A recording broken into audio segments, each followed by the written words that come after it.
സംസ്ഥാനത്തിന് 3000 കോടി കടമെടുക്കാൻ കേന്ദ്രാനുമതി. 5000 കോടിയാണ് കേരളം ചോദിച്ചിരുന്നത്.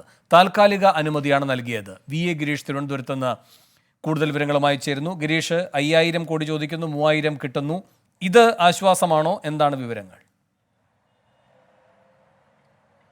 വേണു, സംസ്ഥാനത്തെ സാമ്പത്തിക പ്രതിസന്ധിക്ക് ഒരല്പം ആശ്വാസം ആകും എന്ന് വേണമെങ്കിൽ പറയാം. കാരണം പുതിയ സാമ്പത്തിക വർഷം തുടങ്ങിയ സമയത്ത് സർക്കാർ പുതിയ നികുതികളൊക്കെ വരുന്നതേ ഉള്ളൂ. അപ്പോൾ അതുകൊണ്ട് തന്നെ സംസ്ഥാനത്തെ സാമ്പത്തിക അവസ്ഥ കുറച്ച് പരിങ്ങലിലായിരുന്നു. ഈ ഒരു അവസ്ഥയ്ക്ക് മാറ്റമുണ്ടാകും എന്നുള്ളതാണ് ഇപ്പോൾ ധനകാര്യ വകുപ്പ് സൂചിപ്പിക്കുന്നത്. ഏതായാലും 5000 കോടി രൂപയാണ് മുൻകൂറായി സംസ്ഥാനം കേന്ദ്രത്തോട് ആവശ്യപ്പെട്ടത്. സംസ്ഥാനത്തെ വായ്പാ പരിധി ഇതുവരെ നിശ്ചയിച്ച് കേന്ദ്രം നൽകിയിട്ടില്ല. ഇത് അടുത്ത മാസത്തോടു കൂടി മാത്രമേ കണക്കുകളൊക്കെ പരിശോധിച്ച ശേഷം ഈ വായ്പാ പരിധി നിശ്ചയിച്ച് നൽകുകയുള്ളൂ. അതുകൊണ്ട് തന്നെ എന്ത് ചെയ്യും എന്നുള്ള ആശങ്ക സംസ്ഥാനത്തിനുണ്ടായിരുന്നു. ഈ ഒരു സാഹചര്യത്തിലാണ് 5000 കോടി രൂപ മുൻകൂറായി കടമെടുക്കാൻ അനുവദിക്കണമെന്ന് സംസ്ഥാനം ആവശ്യപ്പെട്ടത്. ഇത് താൽക്കാലിക അനുമതിയായി നൽകണം എന്നുള്ളതായിരുന്നു സംസ്ഥാനത്തിൻ്റെ ആവശ്യം.